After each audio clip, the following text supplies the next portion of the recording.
വിശദമായ വാർത്തകളിലേക്ക്. CPM നേതൃത്വത്തിനെതിരെ ആരോപണവുമായി ഷുഹൈബ് വധക്കേസ് പ്രതി ആകാശ് തില്ലങ്കേരി. കൊട്ടേഷൻ ആഹ്വാനം ചെയ്തവർക്ക് സഹകരണ സ്ഥാപനങ്ങളിൽ ജോലിയെന്നും നടപ്പാക്കിയവർക്ക് പട്ടിണിയും പടിയടച്ചു പിണ്ടം വെക്കലുമാണ് പ്രതിഫലമെന്നും തില്ലങ്കേരി ഫേസ്ബുക്ക് കമന്റിൽ പറയുന്നു.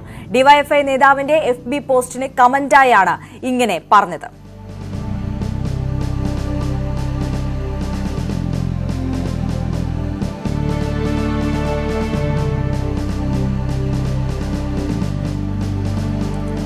മനു ഭരത വിശദാംശങ്ങളുമായി ചേരുകയാണ്. മനു, നേതാക്കന്മാർക്കെതിരെ വിരൽ ചൂണ്ടുന്ന തരത്തിലുള്ള കമന്റാണ് ഷുഹൈബ് വധക്കേസ് പ്രതിയുടെ ഭാഗത്തു നിന്ന് ഇപ്പോൾ ഉണ്ടായിട്ടുള്ളത്. അതും ഡിവൈഎഫ്ഐ നേതാവിന്റെ ഫേസ്ബുക്ക് പോസ്റ്റിന് കമന്റായി തന്നെ അഭിപ്രായ പ്രകടനം പരസ്യമായി അറിയിച്ചിരിക്കുകയാണ്. എന്തൊക്കെയാണ് വിശദാംശങ്ങൾ? ഈ കണ്ണൂരിലെ ഒരു ഡിവൈഎഫ്ഐ ബ്ലോക്ക് സെക്രട്ടറിയുടെ പോസ്റ്റിന് കീഴിൽ കമന്റായാണ് ആകാശ് തില്ലങ്കരിയുടെ ഈ വിവാദ പരാമർശം ഉള്ളത്. സരീഷ് പൂമരം എന്ന ഡിവൈഎഫ്ഐ CPM നേതാവിന്റെ പോസ്റ്റിനാണ് ആകാശിന്റെ മറുപടി. CPM നേതാക്കൾക്കെതിരെയാണ് അദ്ദേഹത്തിന്റെ ആഹ്വാനം. കൊട്ടേഷൻ ആഹ്വാനം ചെയ്തവർക്ക് സഹകരണ സ്ഥാപനങ്ങളിൽ ജോലി ലഭിച്ചു എന്നാണ് ആകാശിന്റെ ആരോപണം. എന്നാൽ അത് നടപ്പിലാക്കിയവർക്ക് പട്ടിണിയാണ് എന്ന് ആകാശ് പറയുന്നു. അവരെ പടിയടച്ച് പിണ്ടം വെക്കുകയും ചെയ്തു. ആഹ്വാനം നൽകിയവർ കേസുണ്ടായപ്പോൾ തിരിഞ്ഞു നോക്കിയില്ല. പാർട്ടി സംരക്ഷിക്കാതിരുന്നപ്പോൾ കൊട്ടേഷൻ അടക്കം മറ്റു വഴികൾ തിരയേണ്ടി വന്നു. തെറ്റിലേക്ക് പോകാനുള്ള കാരണം പോലും പാർട്ടി അന്വേഷിച്ചില്ല എന്ന് ആകാശ് വിമർശിക്കുന്നു. ആത്മഹത്യ മാത്രം മുന്നിൽ അവശേഷിച്ചപ്പോഴാണ് പല വഴികളിൽ സഞ്ചരിക്കേണ്ടി വന്നത് എന്നും ആകാശ് പറയുന്നു. ഈ പാർട്ടിയിലെ ഊതി വീർപ്പിച്ച ബലൂണുകളെ പച്ചയ്ക്ക് നേരിടും എന്നാണ് തില്ലങ്കരിയുടെ ഭീഷണി ഫേസ്ബുക്കിലൂടെ ഉള്ളത്. മാത്രമല്ല, ഇതിൽ ഒരു ചില വാക്കുകൾ അതിന്റെ അർത്ഥം എന്താണെന്ന് ആകാശ് തന്നെ വ്യക്തമാക്കേണ്ടതാണ്. കാരണം ആകാശ് പറയുന്നു, ഭയം ഇല്ലെന്ന് എടയന്നൂരുകാരോട് തനിക്ക് ഭയമില്ലെന്ന് എടയന്നൂരുകാരോട് പ്രത്യേകം പറയേണ്ടതിന്റെ ആവശ്യം ഇല്ലല്ലോ. പലതിലും ഞങ്ങളെ കൊണ്ട് ചാടിച്ചവൻ തന്നെയാണ് സരീഷ്. പലരും വാ അടച്ചത് കൊണ്ട് മാത്രം പുറത്തിറങ്ങി നടക്കുന്നു എന്നാണ് ആക്ഷേപം. അതുപോലെ കുഴിയിൽ ചാടിച്ചവരെ സംരക്ഷിക്കുന്ന ശീലം ഇല്ല എന്ന് ഈ ഡിവൈഎഫ്ഐ നേതാവിനെതിരെയും ഒരു ആക്ഷേപമുണ്ട്. പല ആഹ്വാനങ്ങളും തരും, കേസ് വന്നാൽ തിരിഞ്ഞു നോക്കില്ല എന്നാണ് ഈ ഫേസ് പോസ്റ്റിൽ വ്യക്തമാക്കുന്നത്. നമുക്കറിയാം, ഈ ആകാശ് തില്ലങ്കരി എടയന്നൂരിലെ ഷുഹൈബ് വധക്കേസിലെ പ്രധാന പ്രതിയാണ്. അപ്പോൾ ഈ എടയന്നൂരിൽ തനിക്ക് ഭയമില്ല എന്ന് ആളുകൾക്ക് അറിയണമെങ്കിൽ എന്ന് പ്രത്യേകം പറയേണ്ടതില്ലല്ലോ എന്ന് പറയുമ്പോൾ ഈ കൊലപാതകത്തെയാണ് ആകാശ് തില്ലങ്കരി സൂചിപ്പിക്കുന്നത് എന്നാണ് പരക്കെ വിമർശനം ഉയർന്നിട്ടുള്ളത്. മാത്രമല്ല, ഈ കൊട്ടേഷൻ നൽകുന്നതിലൊക്കെ CPM നേതാക്കൾക്ക് പങ്കുണ്ട് എന്നാണ് ഇതിനെ വിമർശകർ എല്ലാം വായിച്ചെടുക്കുകയും ചെയ്യുന്നത്. ശരി മനു, തുടരുക. ഇപ്പോൾ MLA ശ്രീ സണ്ണി ജോസഫ് ചേരുകയാണ്. സണ്ണി ജോസഫ്, ഈ ഷുഹൈബ് വധക്കേസിൽ CPMന്റെ നേതാക്കന്മാർക്ക് കൃത്യമായ പങ്കുണ്ട് എന്ന് തെളിയിക്കുന്ന തരത്തിലുള്ള ആരോപണം അല്ലെങ്കിൽ ഒരു കമന്റായിട്ടാണ് ഇപ്പോൾ ആകാശ് തില്ലങ്കേരിയുടെ ഭാഗത്തു നിന്ന് വന്നിരിക്കുന്നത്. എങ്ങനെ പ്രതികരിക്കുന്നു കോൺഗ്രസിനോട്? ഇക്കാര്യങ്ങളിൽ ഞങ്ങൾ നേരത്തെ തന്നെ വ്യക്തമാക്കിയതാണ്. ഈ വിഷയം നിയമസഭയിൽ അടിയന്തര പ്രമേയമായിട്ട് അവതരിപ്പിക്കാൻ അനുമതി ചോദിച്ച് പ്രസംഗിച്ചത് ഞാനാണ്, അന്ന് പ്രതിപക്ഷത്ത് നിന്ന്. അപ്പോൾ മുഖ്യമന്ത്രിക്ക് അതിനൊരു മറുപടിയും പറയാനുണ്ടായിരുന്നില്ല. ആകാശ് തില്ലങ്കേരി കേസിലെ പ്രതിയാണ്. അദ്ദേഹം ഈ ഷുഹൈബിനെ അറിയ പോലുമില്ല. അദ്ദേഹം ഷുഹൈബിന്റെ നാട്ടിൽ നിന്ന് മട്ടന്നൂർ മുനിസിപ്പാലിറ്റി, ഇരിട്ടി മുനിസിപ്പാലിറ്റി കഴിഞ്ഞ് തില്ലങ്കേരി പഞ്ചായത്തിൽ താമസിക്കുന്നയാളാണ്.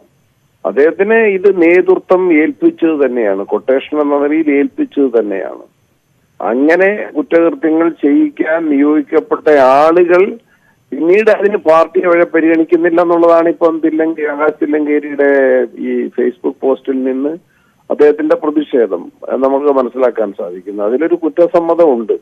ആ കുറ്റസമ്മതം ആകാശ് തില്ലങ്കേരി ഇപ്പൊ ഇതിനകത്ത് പ്രതിയാണ്, ഓൾറെഡി പ്രതിയാണ്. അതിലെ ഗൂഢാലോചന ഭാഗം, അതിലെ ഈ പ്രേരണ നൽകിയവര്, ഈ കൊട്ടേഷൻ ഏൽപ്പിച്ചവര്, അവരെയൊക്കെ അറസ്റ്റ് ചെയ്യണം, അവരെയൊക്കെ നിയമത്തിന് മുമ്പിൽ കൊണ്ടുവരണം, അവരെ പ്രതികളാക്കണമെന്നാണ് അന്ന് മുതൽ കോൺഗ്രസ് പാർട്ടി, UDF, ഷുഹൈബിന്റെ കുടുംബാംഗങ്ങൾ, ഞങ്ങൾ എല്ലാവരും ആവശ്യപ്പെട്ടുകൊണ്ടിരിക്കുന്നതാണ്. അതിനെ തടയുന്നതിന് വേണ്ടിയാണ് ഗവൺമെന്റ് കോടിക്കണക്കിന് രൂപ.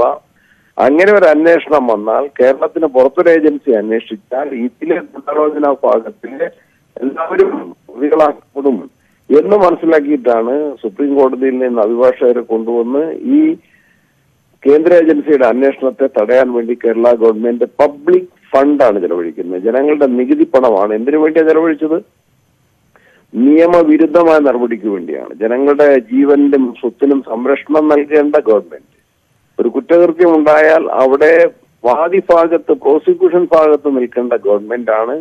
പ്രതിഭാഗത്ത് നിന്നുകൊണ്ട് പ്രതികളെ സഹായിക്കാനുള്ള നടപടികൾ, കൂടുതൽ പ്രതികൾ ആ കേസിൽ ഉൾപ്പെടേണ്ടതുണ്ട് എന്ന് മനസ്സിലാക്കിക്കൊണ്ടുള്ള നടപടികളാണ്. അതിനെല്ലാം ഒരു തിരിച്ചടിയാണ് ഇപ്പോൾ തില്ലങ്കേരിയുടെ വെളിപ്പെടുത്തൽ, ആകാശ് തില്ലങ്കേരിയുടെ വെളിപ്പെടുത്തൽ. തീർച്ചയായും വളരെ നന്ദി ശ്രീ സണ്ണി ജോസഫ് ഞങ്ങളോട് ഈ നിമിഷം സഹകരിച്ചതിന്. ഇപ്പോൾ മനു ഭരത് ന്യൂസ് ഡെസ്കിൽ നിന്ന് തുടരുന്നുണ്ട്. മനു, ഈ ചെറിയ ആരോപണങ്ങളൊന്നുമല്ല ആകാശ് തില്ലങ്കേരിയുടെ ഭാഗത്തു നിന്ന് ഉണ്ടായിട്ടുള്ളത്. ഇത് ഉന്നത നേതാക്കന്മാരെ ലക്ഷ്യം വെച്ച് തന്നെയാണ് എന്നുള്ളതാണ് നമുക്ക് മനസ്സിലാകുന്നത്. ഇനി മറുപടി പറയേണ്ടത് കണ്ണൂരിലെ CPM നേതൃത്വമാണ്. എന്തെങ്കിലും തരത്തിലുള്ള പ്രതികരണങ്ങൾ ഇതിനോടകം തന്നെ വന്നിട്ടുണ്ടോ? നേരത്തെ തന്നെ CPM നേതൃത്വം ആകാശ് തില്ലങ്കരിയെ തള്ളിപ്പറഞ്ഞതാണ്. ഈ കൊലപാതകവുമായി ആകാശ് തില്ലങ്കരിയുമായും തങ്ങൾക്ക് ബന്ധമില്ല എന്ന നിലപാടാണ് CPM സ്വീകരിച്ചിട്ടുള്ളത്. പുതിയ ഫേസ്ബുക്ക് പോസ്റ്റ് വന്നതിന്റെ ഒരു പശ്ചാത്തലത്തിൽ കൂടുതൽ പ്രതികരണങ്ങൾ പ്രതീക്ഷിക്കുന്നുണ്ട്. ഏതായാലും ആകാശ് തില്ലങ്കരിയുടെ പോസ്റ്റ് വന്ന സാഹചര്യത്തിൽ പ്രതിപക്ഷ കക്ഷികൾ, കോൺഗ്രസ് ഉൾപ്പെടെയുള്ള പാർട്ടികളുടെ നേതാക്കൾ വളരെ ശക്തമായി തന്നെ രംഗത്ത് വന്നിട്ടുണ്ട്. ഇത് DYFI മട്ടന്നൂർ ബ്ലോക്ക് കമ്മിറ്റി നേതാവിനെതിരെ ആണ് ഈ പരാമർശമെങ്കിലും ഇത് പാർട്ടി ആണ് ഇത്തരം ഒരു കൊട്ടേഷൻ ആകാശ് തില്ലങ്കരിയെ ഏൽപ്പിച്ചത്. അതുകൊണ്ട് തന്നെ ഈ വിഷയത്തിൽ വിശദമായ അന്വേഷണം നടക്കേണ്ടതുണ്ട് എന്ന് തന്നെയാണ് അവരുടെ ഒരു നിലപാട്. ആ നിലപാട് കോൺഗ്രസ് നേതൃത്വം ആവർത്തിക്കുകയും ചെയ്യുന്നുണ്ട്. പക്ഷെ അതേസമയം ഈ ആകാശ് തില്ലങ്കരി നേരത്തെ തന്നെ CPM തള്ളിപ്പറയുകയും പിന്നീട് അത് ആകാശ് തില്ലങ്കരി CPM ബന്ധം തനിക്കുണ്ട് എന്ന തരത്തിൽ ഫേസ്ബുക്ക് പോസ്റ്റ് ഇടുന്നതും വലിയ വിമർശനങ്ങൾക്ക് വഴിവെച്ചിരുന്നു. ഏറ്റവും ഒടുവിലായി പുറത്തു വന്നത് ഈ ആകാശ് തില്ലങ്കരിക്ക് ഒരു ട്രോഫി നൽകുന്ന ഒരു ചടങ്ങിൽ M. ഷാജർ DYFI നേതാവ് പങ്കെടുത്തതിനെ സംബന്ധിച്ചായിരുന്നു. പിന്നീട് അതിൽ ഒരു വിശദീകരണവുമായി ഷാജിറും രംഗത്തെത്തുകയും ചെയ്തു. താൻ അവിടെ ഒരു ചടങ്ങിന്റെ ഭാഗമായി എത്തിയതാണ്, അപ്പോൾ ആണ് ഈ ട്രോഫി പെട്ടെന്ന് ആകാശ് തില്ലങ്കരി വന്ന് വാങ്ങുന്ന ഒരു സാഹചര്യം ഉണ്ടായത് എന്ന ഒരു വിശദീകരണമാണ് അവിടെ നൽകിയത്. ആ വിഷയത്തിലും ആകാശ് തില്ലങ്കരി. ശരി മനു തുടരുക. ഇപ്പോൾ ശ്രീ CP മുഹമ്മദ് ഷുഹൈബിന്റെ അച്ഛൻ നമുക്കൊപ്പം ചേരുകയാണ്. ശ്രീ മുഹമ്മദ്, ഇപ്പോൾ ഈ ഷുഹൈബിന്റെ വധക്കേസുമായി ബന്ധപ്പെട്ട് നേതാക്കന്മാരെ വിരൽ ചൂണ്ടുന്ന തരത്തിലുള്ള ആരോപണങ്ങളാണ് ഇതിൽ പ്രതിയായിട്ടുള്ള ആകാശ് തില്ലങ്കേരിയുടെ ഭാഗത്തു നിന്ന് ഉണ്ടായിട്ടുള്ളത്. നിങ്ങൾ നേരത്തെ തന്നെ സംശയം പ്രകടിപ്പിക്കുകയും അന്വേഷണം വേണമെന്നൊക്കെ ആവശ്യപ്പെടുകയും ചെയ്ത നേതൃത്വത്തെയൊക്കെ തന്നെയാകാം ഇവിടെ ചോദ്യം ചെയ്യപ്പെട്ടിരിക്കുന്നത്. ഇത് പാർട്ടിക്കുള്ളിൽ നിന്ന് തന്നെ ഇപ്പോൾ വന്നിരിക്കുന്നു. എങ്ങനെ പ്രതികരിക്കുന്നു ഇതിനോട്? അതെ, നമ്മൾ അന്നും അതായിരുന്നല്ലോ പറഞ്ഞത്. നമുക്ക് കൊന്നവനെയല്ല വേണ്ടേ, കൊല്ലിച്ചവനെ വേണ്ടതെന്ന് നമ്മൾ അതേ പറഞ്ഞിട്ടുണ്ടായിരുന്നു. അതിപ്പം പറഞ്ഞു. അപ്പം കൊല്ലിച്ചവൻ തന്നെ അത് വിശദീകരിക്കുമ്പോൾ അത് നമുക്ക് ഇടനൊരു കാലാന്നുള്ളൊരു സംശയം നമുക്ക് അന്നും ഇന്നും ഉണ്ടായിട്ടില്ല. ഇനിയിപ്പോ അവനല്ല കൊന്നവൻ പറയുമ്പോ പിന്നെ സംശയിക്കാതിരിക്കാൻ നമുക്ക് നിവൃത്തിയില്ലല്ലോ. അപ്പൊ ആരാന്ന് നമുക്കൊരു പിടുത്തം ഇന്നും കിട്ടിയിട്ടില്ല. അത് ആരാന്ന് ഇന്നും പിടുത്തം കിട്ടിയിട്ടില്ല. കോടതി നമുക്ക് നീതി കിട്ടുന്നില്ല, പ്രതീക്ഷ ഉണ്ട്, എപ്പോ കിട്ടുന്നില്ല. ഇപ്പോൾ ഈ നടക്കുന്ന അന്വേഷണങ്ങളോട് എന്താണ് തോന്നുന്നത്? അത് നേരായ വഴിയിൽ നടക്കുന്നുണ്ട് എന്ന് തോന്നുന്നുണ്ടോ?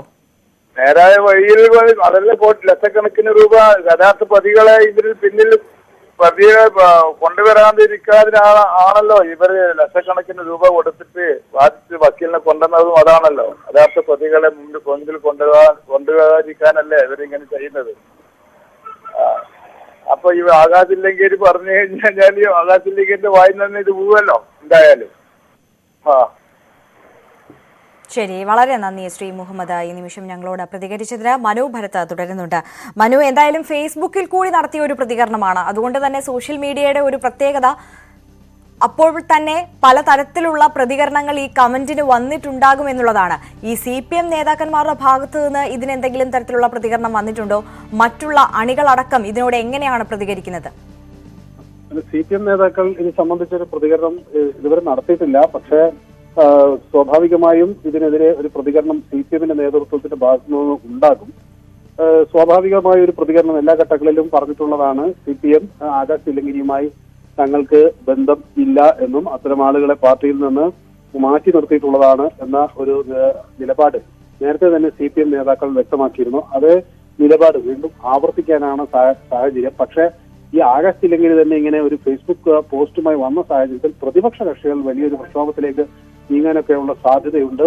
ഇത് വലിയ തരത്തിൽ ഗൗരവമായി കാണണം എന്ന ആവശ്യം കോൺഗ്രസ് നേതൃത്വം തന്നെ ഉന്നയിക്കുന്നുണ്ട്.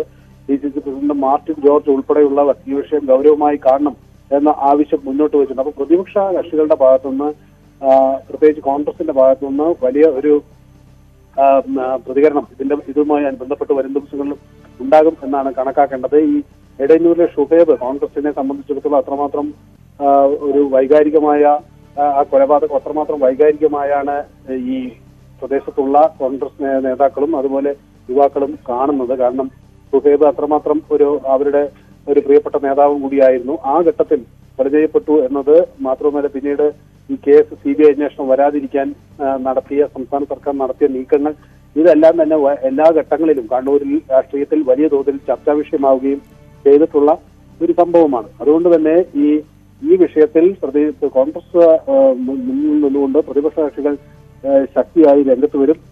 മറ്റൊരു കാര്യം ഇതിൽ നമ്മൾ ശ്രദ്ധിക്കേണ്ടത് ഈ പാർട്ടിയെ ആകാശ് തില്ലങ്കേരി ഈ ഫേസ്ബുക്ക് പോസ്റ്റിലൂടെ വെല്ലുവിളിക്കുന്നുണ്ട് എന്നതാണ്. പ്രത്യേകിച്ച് ഈ DYFI നേതാവിനെ ഊതിപൂർപ്പിച്ച ബലൂണുകളെ പച്ചയ്ക്ക് നേരിടും എന്ന തരത്തിൽ ആകാശ് തില്ലങ്കേരി പറയുമ്പോൾ അത് എന്താണ് അയാൾ ഉദ്ദേശിക്കുന്നത് എന്നതുകൂടി കണ്ടെത്തേണ്ടതുണ്ട്. നേരത്തെ തന്നെ ആകാശ് തില്ലങ്കേരിക്കെതിരെ ഒരു ഫേസ്ബുക്ക് പോസ്റ്റുകൾ ഇടുന്നതിനെ സംബന്ധിച്ചും അല്ലെങ്കിൽ അത്തരത്തിൽ വെല്ലുവിളികൾ നടത്തുന്നതിനെ സംബന്ധിച്ചുമൊക്കെ ഉള്ള പരാതി DYFI പോലീസിൽ നൽകിയിരുന്നു.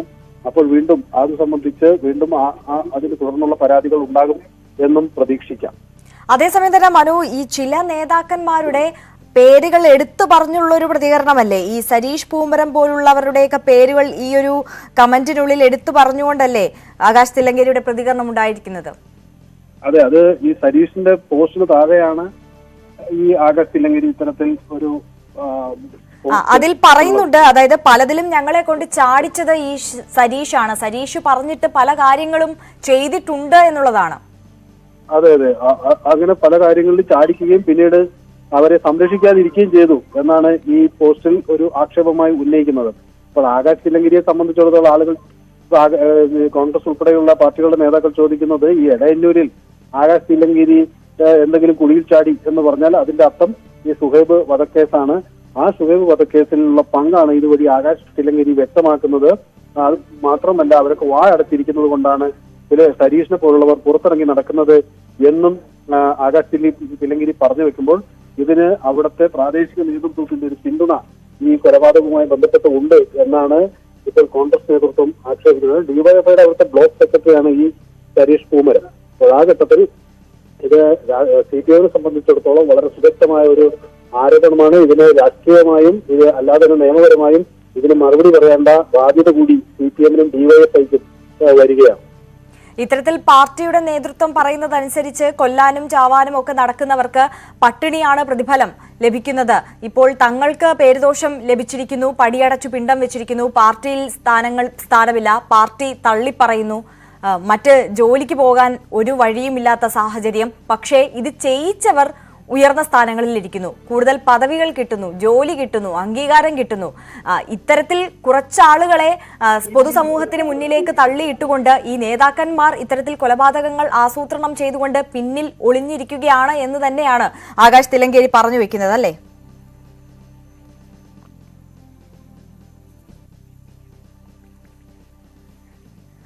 ശരി മനു, മനുവിലേക്ക് തിരികെ എത്താം. ഇപ്പോൾ PP ദിവ്യ DYFI നേതാവ് നമുക്കൊപ്പം ചേരുകയാണ്. ദിവ്യ, ഗുരുതരമായ ആരോപണങ്ങളാണ് പാർട്ടി നേതൃത്വത്തിനെതിരെ ആകാശ് തില്ലങ്കേരി നടത്തിയിട്ടുള്ളത്. പലരും ആകാശിന് ഉൾപ്പെടെയുള്ളവരെയും കൊണ്ട് ഇത്തരത്തിലുള്ള കൊലപാതകങ്ങൾ അടക്കം ചെയ്യിപ്പിച്ചതാണ്. എന്നിട്ട് ഒടുവിൽ വരുമ്പോൾ ഇവർക്കെതിരെ മാത്രം കേസ്, അതോടൊപ്പം തന്നെ ഇവരെ പാർട്ടി കൈവിടുന്ന സാഹചര്യവും ഉണ്ടാകുന്നു. അല്ല, ഇതിലെ ഒന്ന് CPM എന്ന് പറയുന്ന ഒരു പാർട്ടിക്ക് നിൽക്കണമെങ്കിൽ നമുക്കറിയാം അതിനൊരു ചില യോഗ്യതകളൊക്കെ വേണം. എന്തുകൊണ്ടാണ് ഇത്തരം ആളുകൾ ഈ പാർട്ടിയിലൊന്നും ഇല്ലാത്തതും അവരൊക്കെ മാറ്റി നിർത്തുന്നതും നമുക്ക് വ്യക്തമാണ്. കാരണം ഈ കൊട്ടേഷൻ സംഘങ്ങൾ, അതുപോലെ കള്ളക്കടത്ത് സംഘങ്ങൾ, ഇവർക്കൊന്നും സ്ഥാനമില്ല നമ്മുടെ പാർട്ടിയിൽ. അതോടൊപ്പം അതുമായി ബന്ധപ്പെട്ട് നിൽക്കുന്ന ഒരാൾക്കും ഈ പാർട്ടിയുമായിട്ടൊരു ബന്ധവുമില്ല, ഒരു സ്ഥാനവുമില്ല. അങ്ങനെ ഏതെങ്കിലും ഒരു വഴിക്ക് പോയ ആളുകൾ ആ വഴിക്ക് പോവാന്നല്ലാതെ ഈ ആക്ഷേപങ്ങളും ആരോപണങ്ങളൊക്കെ ഇപ്പം ചിലരിങ്ങനെ പറയുന്നുണ്ടാകും. അതിലൊന്നും അങ്ങനെ ഗൗരവമായിട്ട് എടുക്കേണ്ട ഒരു കാര്യമല്ല എന്നുള്ളതാണ് ഞങ്ങൾക്ക് തോന്നുന്നത്. അപ്പോൾ സ്വന്തം താല്പര്യത്തിനനുസരിച്ച് ആകാശ് തില്ലങ്കേരി ഉൾപ്പെടെയുള്ളവർ പോയി ഷുഹൈബ് വധക്കേസിൽ ഏർപ്പെട്ടതാണ് എന്നുള്ളതാണോ താങ്കൾ പറയുന്നത്? അല്ല, ആകാശ് തില്ലങ്കേരിയെ പോലെ ഒരാള് പറയുന്നത് പോലും എങ്ങനെയാണ് വിശ്വാസത്തിലെടുക്കാൻ പറ്റുക? കാരണം ആകാശ് തില്ലങ്കേരിയുടെ ഒരു നിലവാരം എന്താണ് എന്നുള്ളത് നന്നായിട്ട് അറിയാലോ ആളുകൾക്ക്. എന്തുകൊണ്ടാണ് ഒരു പൊതുസമൂഹത്തിൽ നിന്ന് ഒറ്റപ്പെട്ടവർക്ക് മാറിപ്പോവേണ്ടത് എന്നുള്ളത് നമുക്കറിയാം. അത്തരക്കാർക്ക് എവിടെയും നിൽക്കക്കള്ളിയില്ലാതെ ചിലത് വിളിച്ചു പറയാൻ അത് മാധ്യമങ്ങളുടെയും അതോടൊപ്പം ചിലപ്പോൾ ഇടതുപക്ഷ വിരുദ്ധ രാഷ്ട്രീയക്കാരുടെയും ഒരു പിന്തുണ കിട്ടും എന്നൊരു ധാരണയിലാണ് ഇത്തരം ആളുകൾ ഇങ്ങനെയുള്ള ഒരു പ്രസ്താവനയായിട്ട് മുന്നോട്ടേക്ക് വരുന്നത്. അവർക്കൊരു മൈലേജിന് വേണ്ടിയിട്ടാണ്. അല്ലാതെ ഇത്തരം പ്രസ്താവനകൾ കൊണ്ട് ഈ പാർട്ടിക്കോ അല്ലെങ്കിൽ ഈ പാർട്ടിയിലെ വിശ്വസിക്കുന്നവർക്കൊന്നും സംഭവിക്കാൻ വേണ്ടി പോകുന്നില്ല. അത് പ്രസ്താവനയായിട്ട് അവസാനിക്കുന്ന മാത്രമേ ഉള്ളൂ. ശരി, വളരെ നന്ദി ശ്രീ പി ദിവ്യ ഈ നിമിഷം ചേർന്നതിന്. എന്തായാലും ഗുരുതരമായ ആരോപണങ്ങളാണ് ഷുഹൈബ് വധക്കേസുമായി ബന്ധപ്പെട്ട ആകാശ് തില്ലങ്കേരിയുടെ ഭാഗത്ത് നിന്ന് ഉണ്ടായിട്ടുള്ളത്. കൂടുതൽ വിശദാംശങ്ങളിലേക്ക് തിരികെ എത്താം ഇടവേളയ്ക്ക് ശേഷം.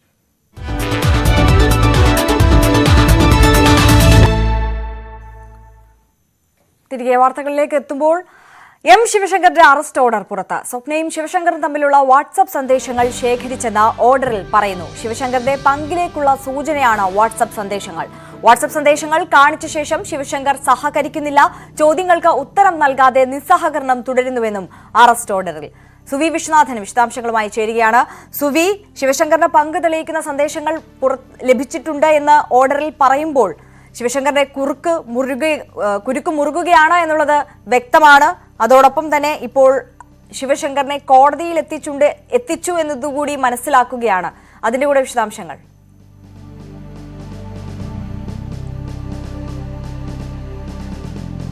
ആര്യ, ലൈഫ് മിഷൻ കോഴ കേസിൽ എം ശിവശങ്കറിന്റെ അറസ്റ്റ് ഓർഡറാണ് ഇപ്പോൾ പുറത്തു വന്നിരിക്കുന്നത്. ഈ അറസ്റ്റ് ഓർഡറിൽ നേരത്തെ തന്നെ നമ്മളോട് എൻഫോഴ്സ്മെന്റ് ഡയറക്ടറേറ്റ് ഉദ്യോഗസ്ഥർ പറഞ്ഞിരുന്നത് കൃത്യമായ തെളിവുകൾ എം ശിവശങ്കറിനെതിരെ ഉണ്ട് എന്നാണ്. ആ കൃത്യമായ തെളിവുകൾ എന്താണ് എന്ന് പറഞ്ഞുകൊണ്ടാണ് ഈ അറസ്റ്റ് ഓർഡർ ഉള്ളത്. 10 തെളിവുകൾ, 10 കാര്യങ്ങളാണ് ഇതിൽ വിശദമായി പ്രതിപാദിക്കുന്നത്. സ്വപ്ന സുരേഷും അതുപോലെ എം ശിവശങ്കറും തമ്മിലുള്ള വാട്സ്ആപ്പ് ചാറ്റുകൾ, ഇത് തെളിയിക്കുന്നത് യുണിടാക്കിന് വേണ്ടി ശിവശങ്കർ ഇടപെട്ടു എന്നാണ്. അതിൽ പ്രതിഫലം അല്ലെങ്കിൽ കൈക്കൂലി വാങ്ങിക്കൊണ്ട് ഇടപെട്ടു എന്ന് തെളിയിക്കുന്നതാണ് സ്വപ്ന സുരേഷും അതുപോലെ എം ശിവശങ്കറും തമ്മിലുള്ള വാട്സ്ആപ്പ് ചാറ്റ്. അതുപോലെ സന്തോഷ് ഈപ്പൻ കൃത്യമായി മൊഴി നൽകിയിട്ടുണ്ട്. എം ശിവശങ്കറിനെ കണ്ടു എന്ന് പറയുന്ന മൊഴി സന്തോഷ് ഈപ്പൻ നൽകിയിട്ടുണ്ട്, യൂണിടാക് MD. ഒപ്പം ഈ സന്തോഷ് ഈപ്പൻ ഒരു ഐഫോൺ എം ശിവശങ്കറിന് നൽകിയിരുന്നു. ഈ നൽകിയ ഐഫോണിന്റെ IMEI നമ്പറും അതുപോലെ ശിവശങ്കറിന്റെ കൈവശം ഉണ്ടായിരുന്ന IMEI നമ്പറും, ഈ ഫോൺ പിന്നീട് ഇവർ എടുക്കുകയും ചെയ്തിരുന്നു. ഈ 2 IMEI നമ്പറും ഒന്നാണ് എന്നാണ് വ്യക്തമാക്കുന്നത്. അതുകൊണ്ട് തന്നെ ഈ കാര്യങ്ങളെല്ലാം ഉള്ളപ്പോൾ എം ശിവശങ്കർ കോഴ വാങ്ങി എന്ന് തന്നെയാണ് ഇതിൽ നിന്ന് മനസ്സിലാക്കുന്നത് എന്നാണ് ഈ അറസ്റ്റ് ഓർഡറിൽ പറയുന്നത്. 4.5 കോടി രൂപയാണ് ഇവിടെ വിതരണം ചെയ്യാൻ വേണ്ടി സർക്കാർ ഉദ്യോഗസ്ഥർക്കും റെപ്രസെന്റേറ്റീവ്സിനുമായി വിതരണം ചെയ്യാൻ വേണ്ടി നൽകിയത്. അതിൽ 1 കോടി രൂപ ഈ വേണുഗോപാലിന്റെയും സ്വപ്നയുടെയും സംയുക്തത്തിലുള്ള ലോക്കറിൽ നിന്ന് കണ്ടെത്തുകയും ചെയ്തു. ഈ പണം ശിവശങ്കറിന്റേതാണ് എന്നാണ് പറയുന്നത്. ഇതാണ് അറസ്റ്റ് ഓർഡറിൽ കൃത്യമായി രേഖപ്പെടുത്തിയിരിക്കുന്നത്. ഒപ്പം തന്നെ എം ശിവശങ്കറിനെ ഇപ്പോൾ PMLA കോടതിയിൽ ഹാജരാക്കിയിരിക്കുകയാണ്. അല്പസമയത്തിനകം തന്നെ ഇദ്ദേഹത്തെ റിമാൻഡ് ചെയ്ത് ജയിലിലേക്ക് കൊണ്ടുപോകും. ശരി, സുവി വിശ്വനാഥനാണ് വിവരങ്ങൾ നൽകിയത്. കൊച്ചി മെഡിക്കൽ ട്രസ്റ്റ് ആശുപത്രിയുടെ ഭാഗമായ സൗന്ദര്യവർദ്ധക ചികിത്സാ വിഭാഗമായ മെഡ്ട്രസ്റ്റ് എസ്തറ്റിക്സ് പ്രവർത്തനം ആരംഭിച്ചു. Hair transplant, cosmetic surgery, dermatology, cosmetology ചികിത്സകളിൽ ലോകോത്തര ചികിത്സാ സംവിധാനങ്ങളാണ് മെഡ്ട്രസ്റ്റിൽ ക്രമീകരിച്ചിരിക്കുന്നത്. ആശുപത്രി തിരക്കിൽ നിന്ന് മാറി പ്രത്യേക വിഭാഗമായാണ് മെഡ്ട്രസ്റ്റ് എസ്തറ്റിക്സിന്റെ പ്രവർത്തനം. OP, പ്രൊസീജിയർ റൂം, ശസ്ത്രക്രിയാ വിഭാഗം എന്നിവയും ക്രമീകരിച്ചിട്ടുണ്ട്.